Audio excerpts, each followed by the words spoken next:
Hello student, मेरा नाम संतोष बनल है। मैं फिर से बच्चों आप सभी को मेरे चैनल में स्वागत करता हूं। कैलकुलस ऑफ वेरिएशन के ऊपर आपके कमांड बहुत अच्छे से होने चाहिए, है ना। मैंने जैसे जैसे काम करते चले जा रहा हूँ, आप भी वैसे वैसे अपनी तैयारी, अपनी प्रिपरेशन, अपनी नोट्स बनाना, सारे क्वेश्चन जितने मैं देता हूँ वो सारे आपको अच्छे से सोल्यूशंस करना आने चाहिए। This is necessary not sufficient. मेरे पढ़ाने से ही आपका वो वैल्यू नहीं होगा, आपको उसके ऊपर काम करेंगे तब जाकर कुछ वैल्यू गेन करेंगे, ठीक है। मेरी केस सफिशेंट है, आपका केस नेसेसरी है। ओके जी। मेरे करने से आपका नेट, जेआरएफ या फिर गेट आप या फिर एसएसबी कोई भी एग्ज़ाम, कॉम्पिटिटिव एग्ज़ाम आप क्वालिफाई नहीं कर पाएंगे। This is sufficient case. ये जो मैं पढ़ाता हूँ वो सफिशिएंट कंडीशन है ना बच्चों। नेसेसरी तो भैया आपको वो सारे करना ही करना पड़ेगा। ओके, तो हम आज चैप्टर 2 पे चलते हैं बच्चों। चैप्टर 2 के ऊपर आप वेरी इंपॉर्टेंट लिख लेना है, यहाँ से क्वेश्चंस लगभग आ जाते हैं। वो है isometric problem, sorry problems. Isometric problem है, आइसोमेट्रिक प्रॉब्लम है, सॉरी आइसोपेरीमेट्रिक, सॉरी बच्चों ये आइसोमेट्रिक नहीं है, आइसोपेरीमेट्रिक, ठीक है। आइसोपेरीमेट्रिक प्रॉब्लम से इसके ऊपर क्वेश्चंस लगभग आपको 4.75 मार्क्स यहाँ से आपको मिल जाता है। थोड़ा सा मीन्स थीम है, थोड़ा सा भैया कॉन्सेप्ट है, वो समझ लो, आपसे सारे क्वेश्चंस हो जाएंगे, ठीक है। तो चलते हैं बच्चों। आइसोपेरीमेट्रिक का प्रॉब्लम का डेफिनेशन पहले देखो। The problem of finding closed curve of the given length which encloses maximum area, the called this problem is a isoperimetric problem। means आपको क्लोज्ड कर्व एक गिवन होगा जिसके की लेंथ भी गिवन होगा, उसके आपको मैक्सिमम एरिया जो फाइंड आउट करते हैं, एक कर्व को आपको फाइंड आउट करना है, एक सॉल्यूशंस को आपको फाइंड आउट करना है। वो जो सॉल्यूशंस एक फंक्शनल गिवन है, दो फंक्शनल यहाँ से गिवन होगा बच्चों, ठीक है। सर आइसोपेरीमेट्रिक प्रॉब्लम्स का क्वेश्चन है, मैं कैसे देखूं, मुझे कैसे समझ आ जाएंगे कि वो आइसोपेरीमेट्रिक है। तो आप अगर बोलेंगे तो इसकी आंसर ये है, आपके पास दो फंक्शनल होंगे बच्चों, ठीक है। दो फंक्शनल अगर गिवन है, आप समझ लेना कि भैया ये आइसोपेरीमेट्रिक से क्वेश्चन से बनी है। थॉट हो गई समझ, और कुछ नहीं। तो वर्किंग प्रोसीजर थोड़ी बहुत सीख लेना। Suppose we wish to find a curve y is equals to y of x that gives extreme value of the functional keeping another integral is constant. Means देखो थीम समझ लो, वर्किंग रूल आप पहले सीख लो ताकि आपको समझ आ जाए, ठीक है। वर्किंग रूल, पहली वर्किंग रूल ये कहता है, आप y is equals to y of x एक कर्व या फिर सोल्यूशन बोल दो, वो आप फाइंड आउट करना है जो कि ये एक्सट्रीमल बन जाए। एक्सट्रीमल बनेंगे तब कब जब भैया वो कुछ फंक्शनल ऐसे गिवन हो, x1 से x2 एक functional xy and y dash and dx, ये आपके पास एक फंक्शनल हो। इस फंक्शनल का एक्सट्रीमल आपको फाइंड आउट करना है। मान लेते हैं ये उसके एक्सट्रीमल यही है, ओके जी, बिल्कुल है। सो वो कहता है value keeping another integral is constant, और एंड लिखना है, एंड जो कुछ भी और भी एक x2 से y2 वो मान लेते हैं, ठीक है। नहीं, ये भी x1 से x2 ही है, x1 से x2 है, लेकिन इसको g of x, y dash and dx, इसको एक कांस्टेंट आप एज्यूम करना है, ठीक है। तो मेरी कहने का मतलब जब कभी भी दो फंक्शनल्स आपको मिले, एक फंक्शनल को आपको एक कांस्टेंट के साथ इक्वेट दिया होगा, आपको नहीं करना है, वो ऑलरेडी क्वेश्चंस पे गिवन होगी, है ना बच्चों। और जो कांस्टेंट के साथ गिवन है मीन्स यहाँ तो 2 भी हो सकता है, 0 भी हो सकता है, 1 भी, -1, कोई भी कांस्टेंट है, उसकी मर्जी है। तो भैया देख के आप पहचान जाएंगे कि भैया यही एक आइसोपेरिमेट्रिक के क्वेश्चंस हैं।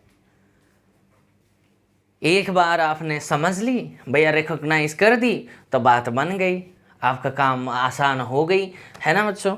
तो उसके बाद आपको क्या करना है, let y is equals to y of x satisfy. अगर आप इसको एक्सट्रीमल बोल रही हो तो भैया सेकेंड कंडीशन आपको ये जो y is equals to y of x दोनों बाउंड्री कंडीशंस को सेटिस्फाई क्या होगा, यानी कि y ऑफ x1 बराबर y1 आया होगा एंड y ऑफ x2 बराबर आपका y2। ये जो बाउंड्री कंडीशन ये सेटिस्फाई क्या होगा, नहीं तो एक्सट्रीमल कहाँ से आप बोल लेते हैं। इतने क्वेश्चंस इसलिए तो मैंने करा, है ना। तो थर्ड वे बोलता है, तो आपको क्या करना है, एक लाग्रांजेस मल्टीप्लायर को ढूंढना है। कैसे ढूंढोगे, कुछ नहीं करना है बच्चों, ये जो कैपिटल F है ना, इसको स्मॉल f मान लेते हैं, समझ रही हो। तो ये जो capital F of x, y dash आएंगे ना बच्चों, वो कोई और नहीं है भैया, ये ऐसे हैं, इसको आपको याद रखना है और कुछ भी आपको याद करने की आवश्यकता नहीं है। इसको ही आप मीन्स लाग्रांजेस मल्टीप्लायर बोलते हैं, समझ रही हो। जो कांस्टेंट के साथ इक्वल है उस फंक्शनल को आप small g of x y dash मान लो, एंड और जो फंक्शनल और गिवन होगा वो ओरिजिनल फंक्शनल, उसको आप small f of x y dash मान लो। और जो कैपिटल F पे आपका जो क्वेश्चंस बनते हैं ना सारा के सारे, हमारा तो आइलर्स इक्वेशंस तो यूज़ करना है, तो भैया वो तो सारा का सारा फंक्शनल तो कैपिटल F है।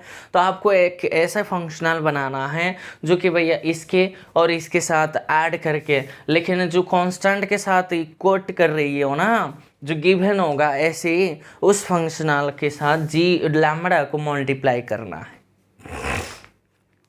ठीक है, अभी आपका काम क्या है भैया, ये जो लैम्बडा आपने अननोइंगली आपने इंट्रोड्यूस किया है ना, उस लैम्बडा का वैल्यू को आपको फाइंड आउट करना है बस। और वो जो जब लैम्बडा का वैल्यू फाइंड आउट होगी वो सॉल्यूशंस में डाल दो, वही आपके आइसोपेरिमेट्रिक सॉल्यूशंस हो जाएंगे, और वही आपके पास मीन्स वही आपका एक्सट्रीमल बन जाएंगे। Okay ji, you have to find the value of lambda बच्चों, और कुछ भी नहीं है। एंड अगर मैं फोर्थ केस करूं तो इस पर आपने इसको ये कैपिटल F एज्यूम कर ली, तो भैया आइलर्स इक्वेशंस का यूज कर लो। कैसे, curly F by curly y minus d by d x of curly F by curly y dash बराबर 0 लेके चले जाओ, वहाँ से आपको कुछ C1 C2 मिल जाएंगे, उसका वैल्यू फाइंड आउट करना है, सॉल्यूशंस निकाल के लैम्बडा में वो कन्वर्ट हो जाएंगे। उससे कैसे करोगे मैं तो वो आपको सिखा दूंगा, लेकिन वर्किंग रूल इतनी है बच्चों, ठीक है। वर्किंग रूल बस इतना ही है। कुल मिला के मैं और एक बार रिवीजन कर देता हूँ। जब कभी भी आइसोपेरिमेट्रिक पर क्वेश्चन आए तो आपको दो फंक्शनल गिवन होगी, ठीक है। पहली फंक्शनल कैसे गिवन होगी, क्वेश्चन ऑलरेडी गिवन होगी कि पहली मीन्स एक फंक्शनल आपको कोई ना कोई एक कांस्टेंट के साथ इक्वल आपको दिखाई देंगे। आई बात समझ, मीन्स यहाँ 1 2 कुछ भी हो सकता है। तो भैया ऐसे अगर कुछ दो फंक्शनल गिवन है होगी, एक को आपने कांस्टेंट के एज्यूम से मीन्स कांस्टेंट के साथ इक्वेट होगा, तो भैया उसको आप समझ लेना कि आइसोपेरिमेट्रिक क्वेश्चन है। तो उस टाइप ऑफ प्रॉब्लम्स को, उस टाइप ऑफ फंक्शनल्स को हम एक्सट्रीमल कैसे फाइंड आउट करते हैं भैया, वैसे ही कर लो। आपको कैपिटल F लेना है लेट करके, कैसे बोलेना है, इसको स्मॉल एफ ऑफ एक्स कह दो, इसको g of x y y dash कह दो। और कैपिटल एफ कैसे बनाओगे, एफ प्लस लैम्बडा जी, इसको आपको याद रखना है, नहीं तो भैया कुछ बात नहीं बनेंगे। यहाँ तो कुल मिला के ये तो 1 to 4 है ना, वो तो सफिशेंट है, लेकिन नेसेसरी तो भैया इसको आपको करना है, इसके बिना तो आप कुछ कर ही नहीं सकते। लेकिन पहले चैप्टर में क्या है, ये ऑलरेडी गिवन हुआ था, लेकिन आइसोपेरिमेट्रिक में हमको बनाना है इसको, है ना बच्चों। इतनी बात में, इतनी जो मैंने आपको समझाने की कोशिश किया, इसमें भी प्रॉब्लम आई है क्या, नहीं है ना बच्चों। तो चलिए बच्चों, इस क्वेश्चंस को हम आइसोपेरिमेट्रिक पे ऊपर थोड़ी बहुत काम कर लेते हैं, क्योंकि यहाँ आपको 4.75 मार्क्स आपको ज़रूर मिल जाएंगे, डेफिनेटली मीन्स श्योर बच्चों। यहाँ से क्वेश्चन हमेशा एक क्वेश्चन आपको मिलेगी, ठीक है। जिस बच्चों ने नेट एग्ज़ाम दिया वो जानते हैं कि भैया क्वेश्चंस आते हैं, और जिन्होंने ये एग्ज़ाम अटेम्प्ट करने की जाओगे, मैं भी आपको अश्योर करता हूँ यहाँ से आपको 4.75 मार्क्स फ्री में मिल जाएंगे। ये सारा calculus of variation, integral calculus, ये सारा फ्री मार्क है बच्चों। ये जो 20 मार्क्स मैंने आपको इसके ऊपर थोड़ी बहुत काम करवाया ना, 20 से 20 एग्जैक्टली आएंगे, 1 मार्क्स कम नहीं होंगे बच्चों। आई बात समझ। चलिए बच्चों देखो, मैंने आपके सामने एक क्वेश्चन लिखा है, क्वेश्चन से मैं ये वर्ड में बाद में नहीं लिखा करूँगा, ठीक है। तो वो बोलता है find the extremal of the functional, एक फंक्शनल गिवन है, ओके जी, अंडर द कंडीशन एक फंक्शनल गिवन है ना बच्चों। एंड गिवन, ये कंडीशन तो हमेशा गिवन होगी, बहुत बढ़िया। ऐसे जब कभी भी ऐसे क्वेश्चन आ जाए, देखो फंक्शनल आपको 2 गिवन होगी, तो समझ लेना कि भैया वो आइसोपेरिमेट्रिक का क्वेश्चन है। तो कैसे करेंगे, गिवन लिखना है, गिवन आपको small f of x y dash से पहले क्वेश्चन है, इसलिए मैं डिटेल में काम करूँगा।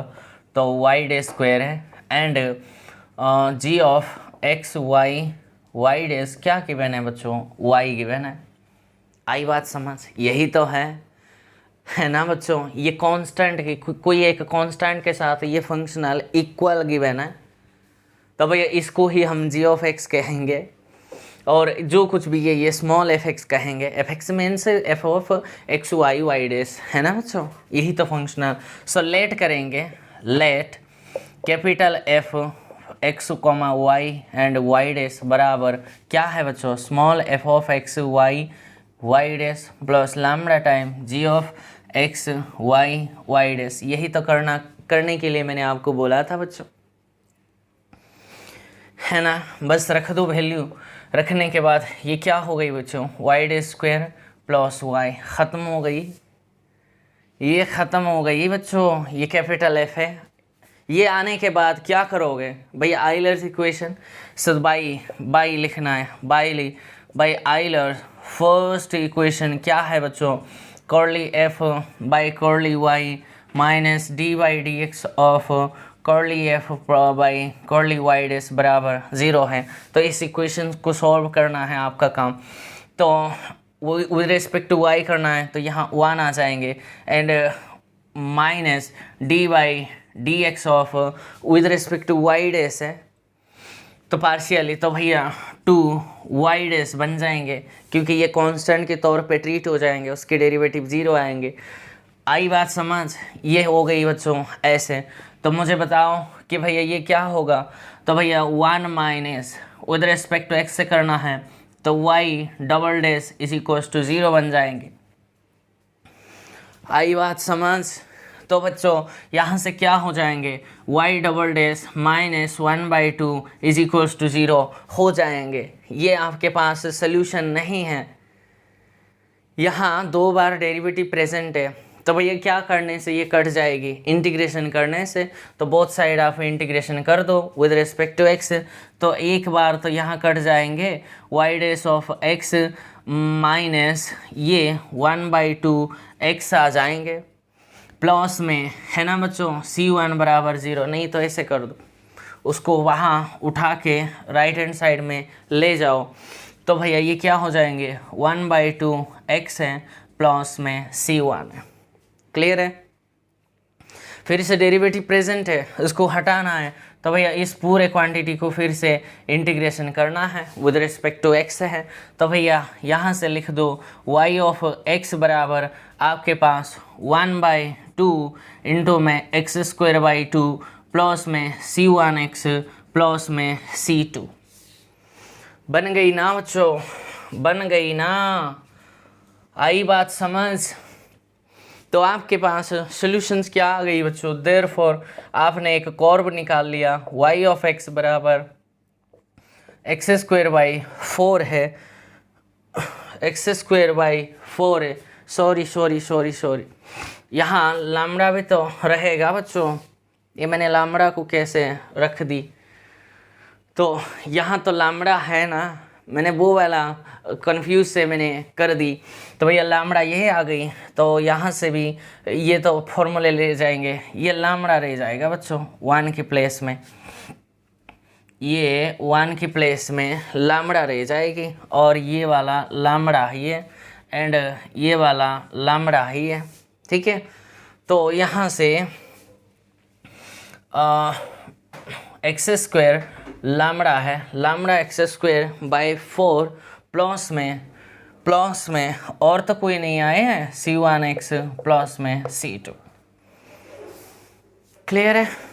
ठीक है बच्चों, अब क्या करोगे, ये अगर आप बोल रहे हो ये एक्सट्रीमल है तो भैया दोनों कंडीशन को सेटिस्फाई करनी चाहिए, लेकिन वो तो भैया सेटिस्फाई नहीं करेगा क्योंकि c1 c2 की कुछ वैल्यू होनी चाहिए। तो फाइंड आउट कर लो NOW नाउ y0 पे आप फाइंड आउट कर लो, दैट मीन्स ये वाला क्या हो जाएंगे 0 प्लस में 0 प्लस c2 बराबर क्या है 0 गिवन है, दैट इज इम्प्लाई c2 का वैल्यू ही आ गई 0 है। फ्रॉम यहाँ से आप उठा के लेकर आ जाओ, ये तो आपको मिलेंगे लैम्डा x² 4 c2 के वैल्यू 1, दैट मीन्स c1x है, इतनी आ गई। और भी एक बाउंड्री कंडीशन है, सो नाउ अगेन एंड करना है y ऑफ 2 पे आपका वैल्यू 1 गिवन है। तो मुझे पहले बताओ बच्चों, x के प्लेस में 2 रखो, तो भैया ये 2 2 4 हो गई, तो 4 लैम्डा अपॉन में 4 प्लस में यहाँ 2 रखोगे 2c1 बराबर आ गई 1 है। तो यहाँ से ये कैंसिल हो गई बच्चों, यहाँ से ये कैंसिल हो गई। तो मुझे बताओ 2c1 का वैल्यू कितना है, तो भैया 1 माइनस लैम्डा आ गई। सो भैया मुझे बताओ c1 का वैल्यू 1 माइनस लैम्डा बाई में 2 आ गई आपके पास, है ना जी, है ना जी। c1 का वैल्यू यही है, आप वहाँ जाके रखना है। तो भैया फाइनल आंसर आपको क्या मिला, y ऑफ x बराबर लैम्डा x² बाई में 4, c1 का वैल्यू इतना है, तो प्लस में 1 minus lambda by 2 times x है। This is my final answer. लेकिन बच्चों देख रही हो, यहाँ भी इस सोल्यूशन में देखो, यहाँ मीन्स कांस्टेंट वेरिएबल अवेलेबल है, यहाँ भी एक कांस्टेंट अवेलेबल है, तो लैम्डा का कुछ वैल्यू होनी चाहिए पार्टिकुलर है, क्योंकि ये एक्सट्रीमल नहीं बनेंगे। ये जो y ऑफ x इतना भाई इस कंडीशन को तो सेटिस्फाई करेगी, लेकिन लैम्डा के कुछ पार्टिकुलर वैल्यू होनी चाहिए, नहीं तो गड़बड़ हो जाएंगे। आई बात समझ। आपने क्या करा बच्चों, क्या आपने किया, यहाँ पे कुछ नहीं किया भैया। आपको 2 फंक्शनल गिवन था, उस फंक्शनल को आपने कैपिटल F से ऐसे एक फंक्शनल बना दिया, एक न्यू फंक्शनल बन गई, उसको ही आप लाग्रांज जैसे आप आइलर्स फर्स्ट इक्वेशन बोलो 2 बोलो, जो मर्जी यूज होंगे वही करके हमने ये इतने तक तो ये तो सेम ही है, बाउंड्री कंडीशन तक इतने तो काम मैंने आपको सिखा ही दिया था, सिर्फ नई फंक्शनल मुझे बनाना आपको सिखाना था बस। और ये इतने आगे आने के बाद इस पर तो आप खुद ही कर सकते हो इतना, है ना। तो बाकी के लिए मैं अब सिखाऊंगा, इतने आपको करना ही करना है। और इसके बारे में आपको मैंने समझा दिया, ठीक है। फर्दर हमारी सोल्यूशन अभी तक काम नहीं है, ख़त्म नहीं हुआ है, फ़िलहाल अभी और भी बाकी है, ठीक है। ओके बच्चों, चलिए देखो, इतने तो आपको डेफिनेटली फाइंड आउट करना तो आएगी ना बच्चों। फर्दर ये और भी लैम्बडा प्रेजेंट है, मुझे इस लैम्बडा का वैल्यू ही फाइंड आउट करना है आइसोपेरिमेट्रिक सॉल्यूशंस के लिए। वो कैसे करेंगे? तो भैया जब कभी भी इतने आने के बाद आपको जो फंक्शनल कांस्टेंट के साथ इक्वल है उसको उठा के लाओ, लिखो सीन्स इंटीग्रेशन 0 से 2 y of x d of x बराबर आपके 1 गिवन है। तो भैया y ऑफ x जो फाइंड आउट किया है उसकी वैल्यू आप यहाँ रख दो, बस यही काम है बच्चों, और कुछ भी नहीं है। कोई बच्चा कहता है सर यहाँ अगर ये जो दूसरी फंक्शनल जो कांस्टेंट के साथ इक्वल हुआ है गिवन होगा, वो अगर y डैश होता तो भैया ये जो सोल्यूशन है ना, डेरिवेटिव कर दो, y डैश फाइंड आउट कर लो, वो उसको जाकर यहाँ रख दो।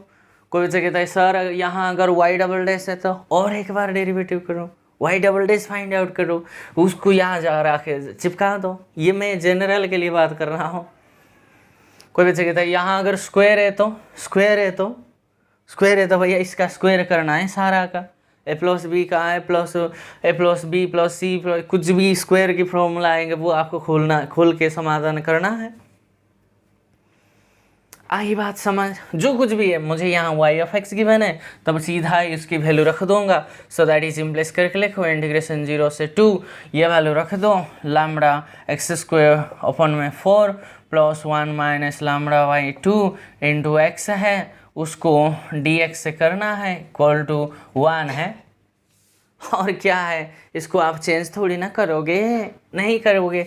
तो भैया और इसको सिंपलीफाई कर दो, लैम्बडा कांस्टेंट है, लैम्बडा बाई 4 कांस्टेंट है ना जी। तो इसका क्या हो गई, एक्स क्यू अपन में 3 हो गई, प्लस में ये आपको 0 से 2 कर दो, प्लस में 1 माइनस लैम्बडा बाई 2 ये कांस्टेंट है, तो x का जो इंटीग्रेशन है एक्स स्क्वायर बाई 2 है, उसको 0 से 1 रख दो, उसको इक्वल 1 के साथ बराबर कर दो, 0 से 2 है।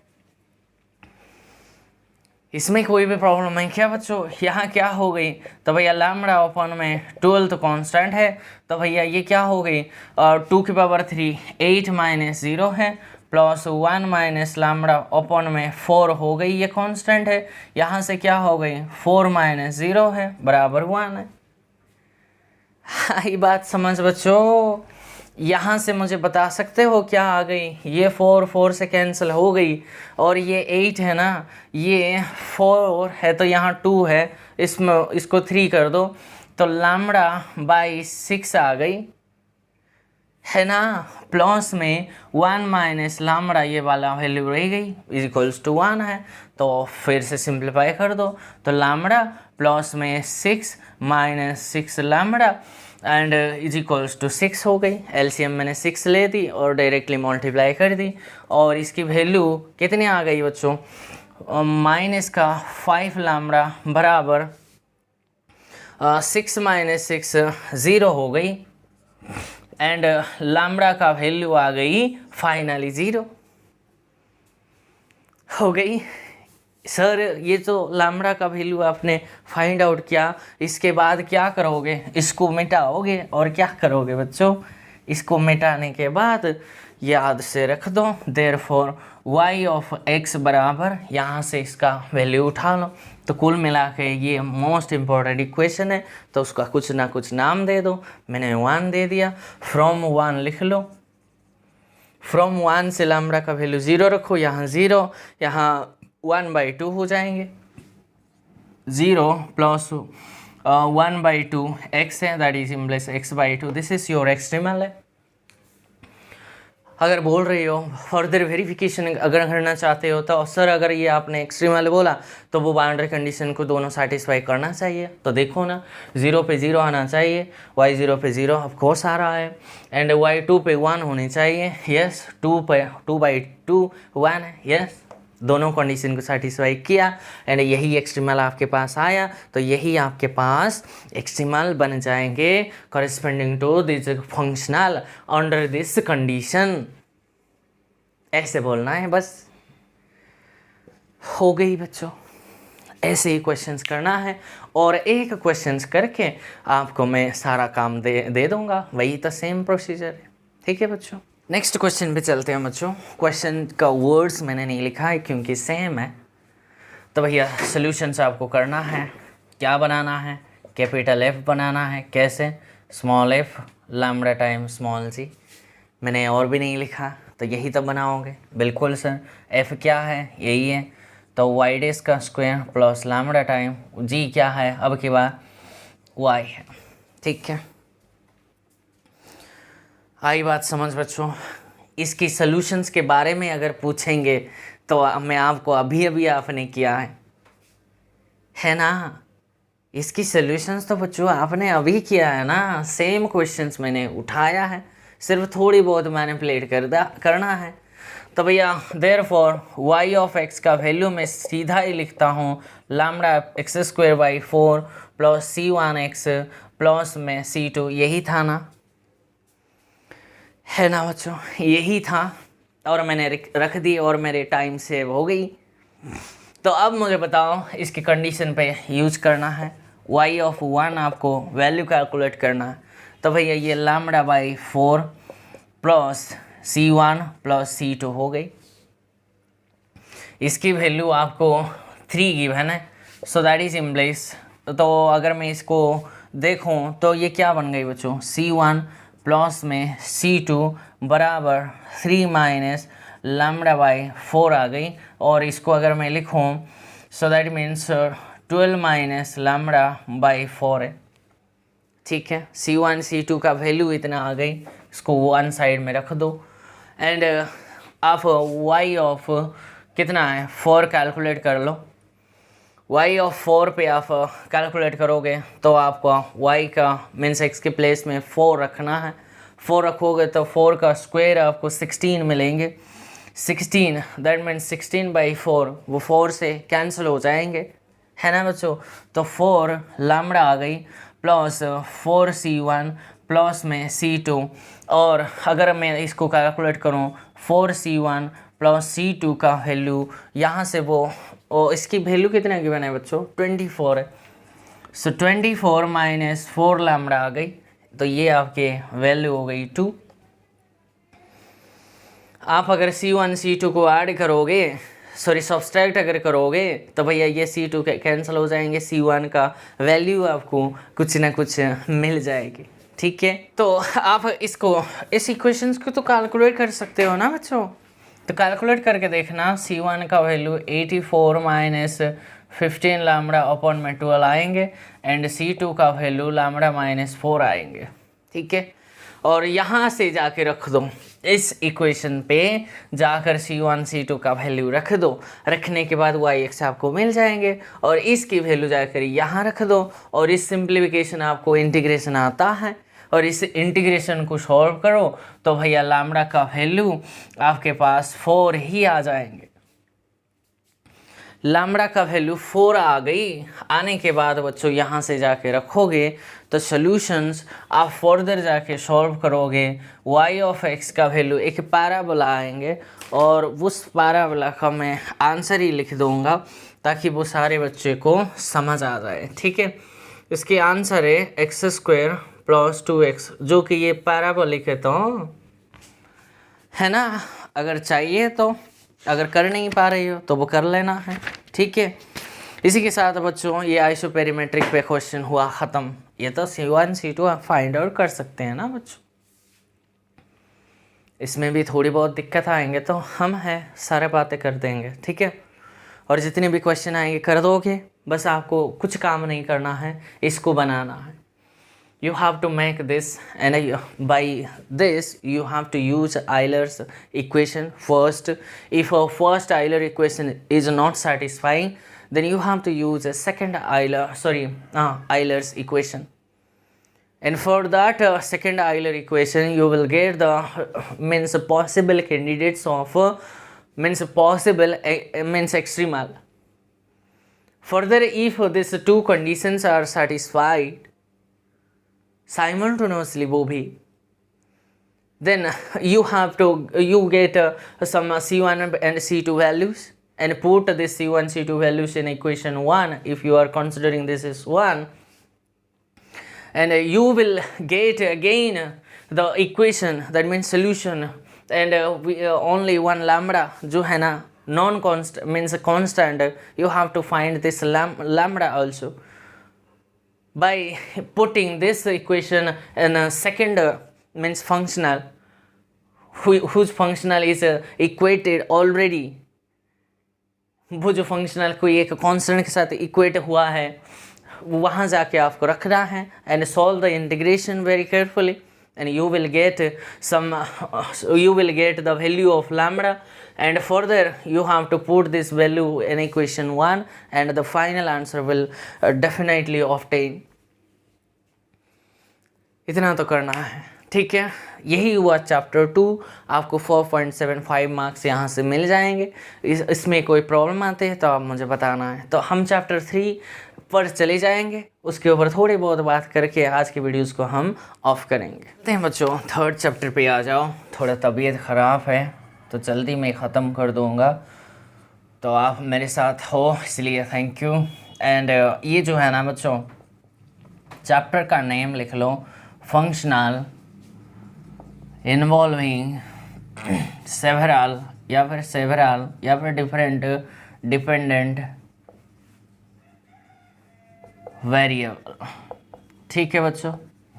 मीन्स एक फंक्शनल में आपको फंक्शनल में several means different type means more than one. देखो ये जो लिखावट है इसका मतलब क्या है बच्चों, बोलो भैया। डिपेंडेंट वेरिएबल y है इसलिए ऐसे लिखा गया है। अगर 2 डिपेंडेंट वेरिएबल है तो y z मान लो, तो y of x and z of x ऐसे लिखते हैं। अगर 3 डिपेंडेंट वेरिएबल होता तो भैया वो तो y में तो भैया y डैश भी डिपेंडेंट है, y है y डैश में, तो यहाँ क्या हो जाएंगे, y भी डिपेंडेंट है, y डैश भी है, z भी है, z डैश भी है, ऐसे हो जाएंगे, है ना बच्चों। कोई बच्चे कहता है सर w भी अगर है तो ऐसे लिखेंगे, y of x z of x and w of x है। तो इसमें तो भैया y भी है, y डैश भी है, z भी है, z डैश भी है, w भी है, w डैश भी है, इतने डिपेंडेंट वेरिएबल है। तो इसको हम फर्दर नहीं लिखते हैं, इसलिए भैया यही लिखेंगे। आई बात समझ बच्चों। ऐसे कुछ सिचुएशंस आपके पास होगी। तो कोई बच्चा कहता है सर जनरल के लिए बोलो ना, जनरल के लिए बोल दूंगा। So I of y1 of x, y2 of x and so on. Finite है, हमेशा ये फाइनाइट रहेगा, समझ लेना। This is my notation, okay जी। तो फंक्शनल में कैसे होगा, तो भाई इंटीग्रेशन x1 से x2 रहेगा, एंड जो फंक्शनल में क्या लिखेंगे मुझे बताओ भैया। एक बार तो y लिखेंगे, y1 y2 y3 and so on, वही वाला लिखेंगे, सॉरी y लिखेंगे। जो फंक्शनल में रहेगा वो कैसे रहेगा बच्चों, अगर मैं इसको जनरली में लिखूं तो जनरल लिखेंगे तो x रहेगा, है ना, x रहेगा, पहली तो x है, एंड y1 ऑफ x है, y1 ऑफ x है, and y1 dash y2 dash ऐसे रहेंगे ना। ये भी एक है तो इसकी रिस्पेक्ट में y1 डैश ऑफ x यही रहेंगे, फिर से y2 ऑफ x, फिर से y2 डैश ऑफ x, ऐसे ऐसे चलते चले जाएंगे। लास्ट वाला yn of x and sorry comma yn dash of x, बस यही रहेंगे इंटू में dx। जनरली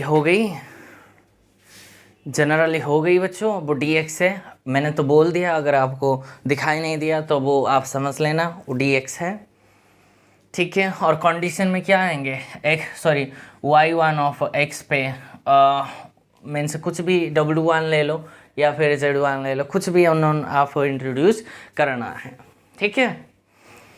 यह आपके पास हो गई बच्चों। ये फंक्शनल है। फंक्शनल अगर देखो, फंक्शनल में यहाँ से ही मैं फॉर्मूला दे दूंगा, कोई इश्यू नहीं है। वाई डेस अगर था तो उसके लिए अगर ये फंक्शनल है तो आइलर्स फास्ट फॉर्मूला क्या होगा, curly f by curly y minus d by d x of curly f by curly y dash बराबर 0, यही होता था, है ना। ये अगर ऐसे कोई बच्चा कहता है सर अगर फंक्शनल में एक्स है, वाई डेस है, जेड है, जेड डेस है, तो क्या करोगे। देखो ये जेड भी एक और भी एक आ गई, तो कुछ नहीं करना है।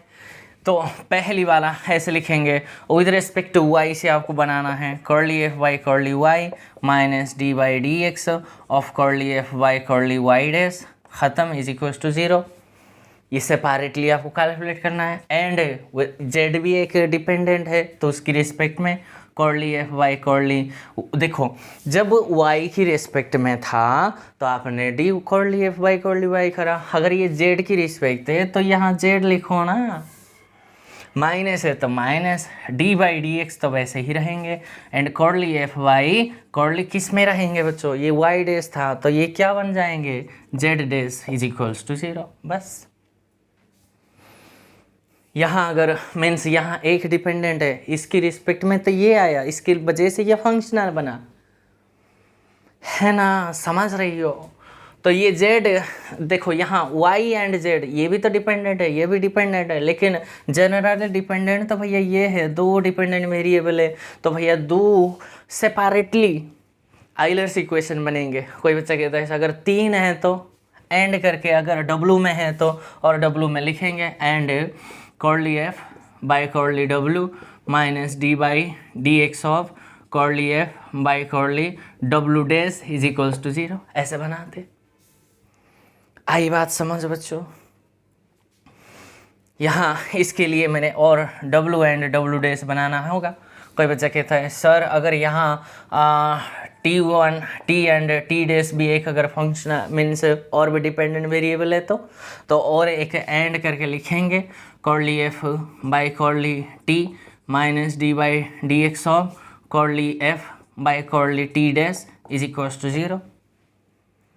जितने आपके पास डिपेंडेंट वेरिएबल होंगे बच्चों उतने ही separately Euler's first formula use होंगे। तो इसकी रिस्पेक्ट में देखो बच्चों, इसकी रिस्पेक्ट में एक आपके पास y of x is equals to आपके पास एक एक्सट्रीमल यहाँ से मिलेंगे, है ना, कंडीशन तो उसी हिसाब से देगा। एंड इसकी रिस्पेक्ट में z is equals to z of x आपके पास एक एक्सट्रीमल आपको मिलेंगे। इसकी रिस्पेक्ट में w is equals to w of x आपके पास एक एक्सट्रीमल मिलेंगे। इसकी रिस्पेक्ट में t is equals to t of x आपको एक एक्सट्रीमल मिलेंगे। कितने एक्सट्रीमल है, 4 एक्सट्रीमल मिलेंगे। कितने डिपेंडेंट वेरिएबल था, 4 है। तो रिजल्ट बन गई बच्चों, जितने आपके पास डिपेंडेंट वेरिएबल्स होंगे उतने ही आइलर्स फर्स्ट फार्मूला यूज होंगे। Number 1 result. नंबर 2 भैया उतने ही एक्सट्रीमल आपको मीन्स एक्सट्रीमल एग्जैक्टली ये नहीं है, मीन्स पॉसिबिलिटी, इसके लिए ये पॉसिबिलिटी है भैया एक्सट्रीमल बनने के लिए, अगर बोथ कंडीशन सेटिस्फाई किया तो। अगर नहीं किया तो नो एक्सट्रीमल इसके जगह। अगर इस पे भी नहीं किया, इस पे भी नहीं किया, लेकिन इस पे अगर बोथ कंडीशन सेटिस्फाई करा तो भैया बस यही आपके पास एक्सट्रीमल बनेंगे। आई बात समझ बच्चों, जो समझाने की कोशिश कर रहा हूँ आपको समझ सकते हैं, आप समझ सकते हैं, आई होप बच्चों। तो इसकी रिस्पेक्ट में एक क्वेश्चन करेंगे, उसके बाद हम नेक्स्ट टॉपिक पे चले जाएंगे। देखिए बच्चों, ऐसे क्वेश्चंस आपको मिलेंगे जब कभी भी functional different means several means dependent variables के ऊपर अगर आधारित है तो कुछ सिचुएशंस ऐसे बनेंगे। ओके जी, तो उसी हिसाब से तो कंडीशन देखो, एक डिपेंडेंट वेरिएबल के लिए ये कंडीशन है, दूसरी डिपेंडेंट वेरिएबल ये कंडीशन है, और तीसरी डिपेंडेंट वेरिएबल होगा उसके हिसाब से W0 पे कुछ ना कुछ दिया होगा, W1 पे कुछ ना कुछ दिया होगा, या फिर कुछ भी बनाएगा, है ना बच्चों। यहाँ 2 डिपेंडेंट वेरिएबल के लिए काम किया तो भैया एक फंक्शनल आप यहाँ रख दो क्या करोगे, f of x y y dash z z dash, यही तो बनाएंगे बच्चों। ये क्या है आपके पास, वाई डैश का स्क्वायर प्लस में जेड डैश का स्क्वायर है। ठीक है, तो आइलर इक्वेशंस आपको दोनों ही बनाना है। एक विद रिस्पेक्ट टू वाई के लिए curly f by curly y minus d by d x of curly f by curly y dash बराबर 0 एंड करके यहाँ लिखना है। यहाँ से दूसरी क्या बन जाएंगे, curly f by curly Z minus d by d x of curly f by curly Z dash बराबर 0। बस यहाँ से एक बार पार्टीशन कर दिया मैंने। इसके लिए आप एक सोल्यूशन फाइंड आउट कर लो, इसके बारे में एक सोल्यूशन फाइंड आउट कर लो, रख दो बस। Curly f by curly y क्या बन जाएंगे, 0 minus d y d x of इसके क्या हो जाएंगे, 2 वाई डैश बन जाएंगे इज इक्वल्स टू 0। क्योंकि ये जब ये विद रिस्पेक्ट टू वाई से आप डिफरेंशिएट करते हो, ये आपके कांस्टेंट के तौर पर ट्रीट होता है और कांस्टेंट की डेरिवेटिव 0 होती है ना बच्चों। बहुत बढ़िया है सर। पहले इसको मैं सॉल्व करके चले जा रहा हूँ। तो भैया 2 y double dash is equals to 0 बन जाएंगे। और यहाँ से मुझे बताओ वाई डैश आपके पास, वाई डबल डैश आपके पास 0 हो गई, तो इंटीग्रेशन करने से कट जाएगी।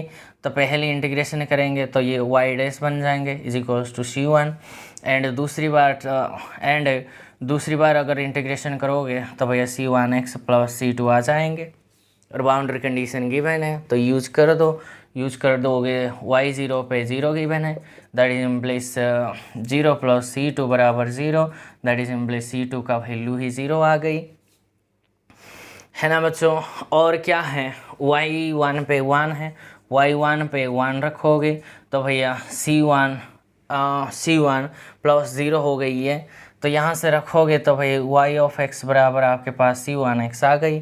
तो यहाँ से अगर ये रखोगे तो भैया C1 इंटू में 1 बराबर 1 आ गई। तो C1 का वैल्यू आपके पास 1 आ गई, देयरफॉर y ऑफ x आपके पास x ही आ गई।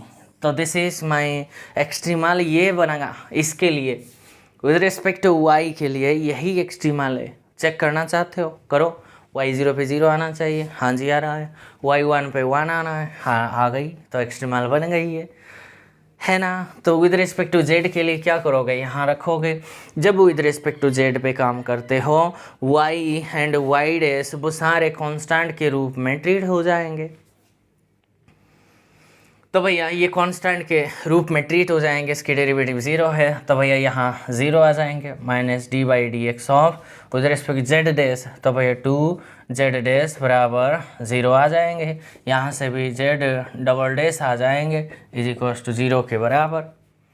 डेरिवेटिव कर दो, यहाँ से भी जेड डैश ऑफ एक्स आपके पास C3 आ जाएंगे, यहाँ C1 C2 यूज़ किया तो C3 C4 यूज़ कर दो एंड जेड ऑफ एक्स बराबर आपके पास C3 of x plus C4 आ जाएंगे।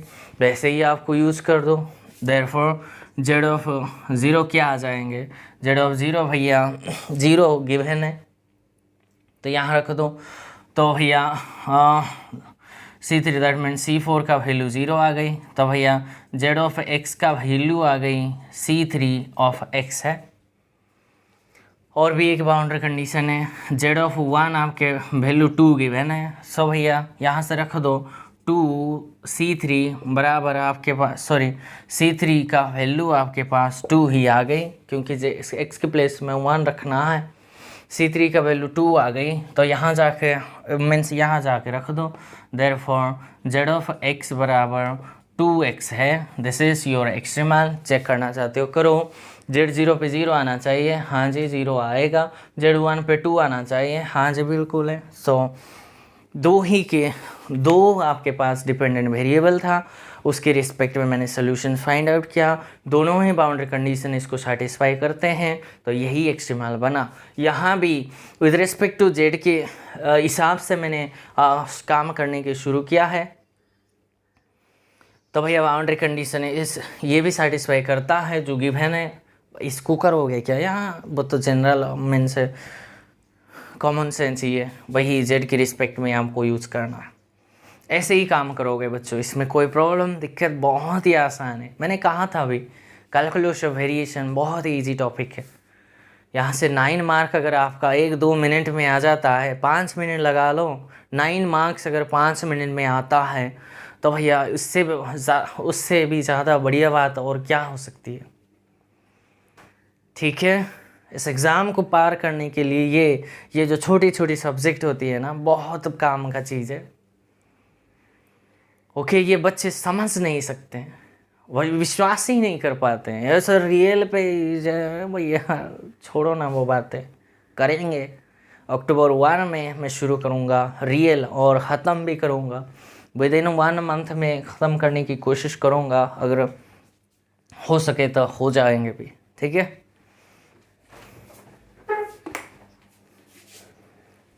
क्वेश्चन देखो बच्चों, मैंने आपको होमवर्क दिया है।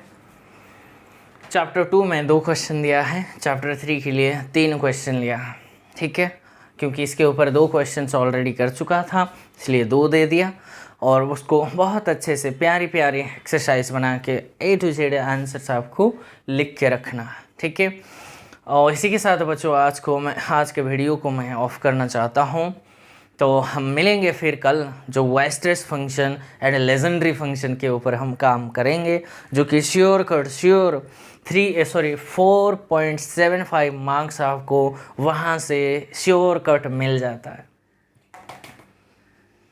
ओके, उसके ऊपर हम कल बात करेंगे, लेकिन फ़िलहाल आज के लिए बस इतना ही है। तो इसके ऊपर कोई डाउट क्वेरी तो आप मुझे बता देना है, नहीं है तो आप बहुत स्मार्ट हो। Okay, so that's all for today. Thank you for watching my video.